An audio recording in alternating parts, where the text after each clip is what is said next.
Hello everyone. Today we are going to start our next topic, indigenous banking system. As economic life progressed, metals began to supplement other commodities as money because of its durability and divisibility. जैसे जैसे economic life ने progress करना शुरू किया, जो metal है वो एक सप्लीमेंट वे हो गया किसी भी कमोडिटी को मनी के फॉर्म में एक्सचेंज करने का, उस कमोडिटी की ड्यूरेबिलिटी और डिविजिबिलिटी के अकॉर्डिंग। ड्यूरेबिलिटी बोले तो वो कितने लंबे समय तक आपके लिए यूज़ में आ सकता है, और डिविजिबिलिटी मतलब वो कितने फॉर्म्स में यूज़ किया जा सकता है।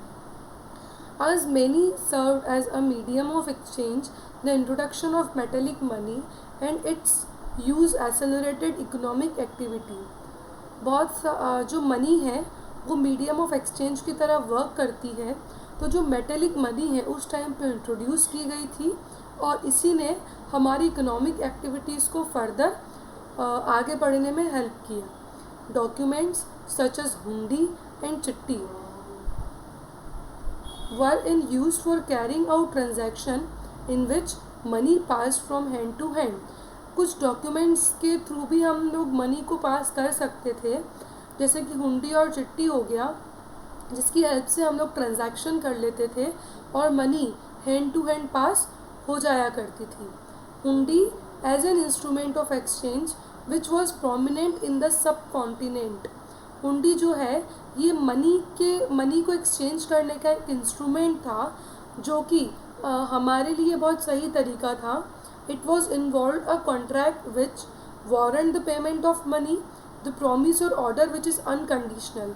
Second, capable of change through transfer by valid negotiation. Hundi जो होता था वो एक तरीके का कॉन्ट्रैक्ट होता था जिसमें 2 टर्म्स एंड कंडीशन मैंशनड हुआ करती थी। First one is warrant the payment of money, means ये लोग वारंटी देते थे कि हम लोग मनी का पेमेंट कर देंगे। ये एक तरीके का प्रॉमिस होता था जिसमें क्लियर होता था कि पेमेंट कर दिया जाएगा अनकंडीशनल वे में। Second, capable of change through transfer by valid negotiation, बिना किसी बार्गेनिंग के ये लोग मनी को ट्रांसफ़र कर देंगे या उस हुंडी को मनी में चेंज कर सकते हैं वैलिड नेगोशिएशन के फॉर्म में। Indigenous banking system played a prominent role in lending money and financing domestic and foreign trade with currency and letter of credit. जो इंडिजीनियस बैंकिंग सिस्टम था इसने बहुत इम्पॉर्टेंट रोल प्ले किया money को देने में, उधार देने में और डोमेस्टिक और फॉरेन ट्रेड को फाइनेंस करने में करेंसी की हेल्प से या फिर लेटर ऑफ क्रेडिट की हेल्प से। लेटर ऑफ क्रेडिट एक ऐसा डॉक्यूमेंट होता है जिसके बिहाफ पे हम लोग मनी परचेस कर सकते हैं क्रेडिट में। With the development of banking, people began to deposit precious metal with lending individuals. Banking के डेवलपमेंट के साथ साथ लोगों ने प्रीशियस मेटल को भी डिपॉजिट करना शुरू कर दिया था। जो बैंकर्स और सेठ होते थे ये लोग एक मनी इंस्ट्रूमेंट बन गए थे किसी भी मैन्युफैक्चरर को पैसा उधार देने के लिए, जिससे कि वो ज़्यादा से ज़्यादा गुड्स प्रोड्यूस कर सके।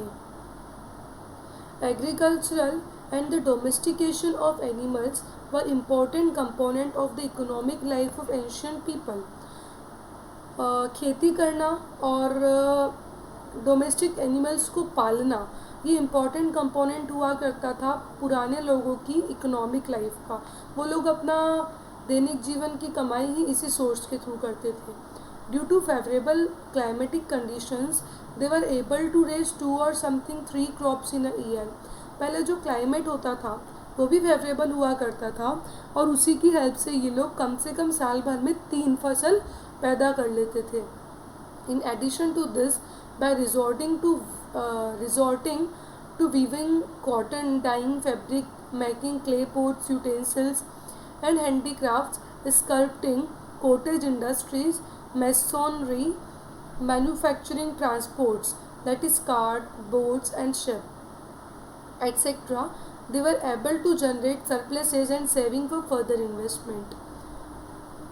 इसके बाद में क्या हुआ, इन्होंने कॉटन को मतलब कॉटन बनाना शुरू किया, कॉटन को धागे में कन्वर्ट करना शुरू किया, फिर उससे कपड़ा बनाना शुरू किया, फिर फैब्रिक्स को डाई करना शुरू किया, मिट्टी के बर्तन पोट्स बनाने शुरू किए, हैंडीक्राफ्ट्स मतलब हाथों से पेंटिंग करना कपड़ों के ऊपर, स्कल्पटिंग करना, मिट्टी से मूर्तियाँ वगैरह बनाना या कुछ भी नई चीज़ें डेकोरेट करना, कॉटेज इंडस्ट्रीज शुरू की, मैसोनरी, मैन्युफैक्चरिंग, ट्रांसपोर्ट्स, ये सारी चीज़ें शुरू किया इन्होंने, जिससे कि इन लोगों ने एक्स्ट्रा प्रॉफिट सरप्लस जनरेट करना शुरू किया और उस सेविंग्स को ये आगे भी इन्वेस्ट करते थे। फिर वर्कशॉप्स, कारखाना जिसको हम बोलते थे पहले, आप लोगों ने नाम सुना होगा, were prominent where skilled artisans work and converted raw material into finished goods which were high in demand.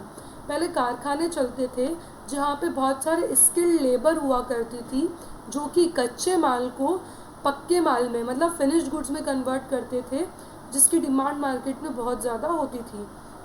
Family based apprenticeship system was in practice and duly followed in acquiring trade specific skills। जो family इन्हीं चीज़ों पे based थी वो नई नई specific trade skills लाया करते थे और उनको प्रैक्टिस करते थे।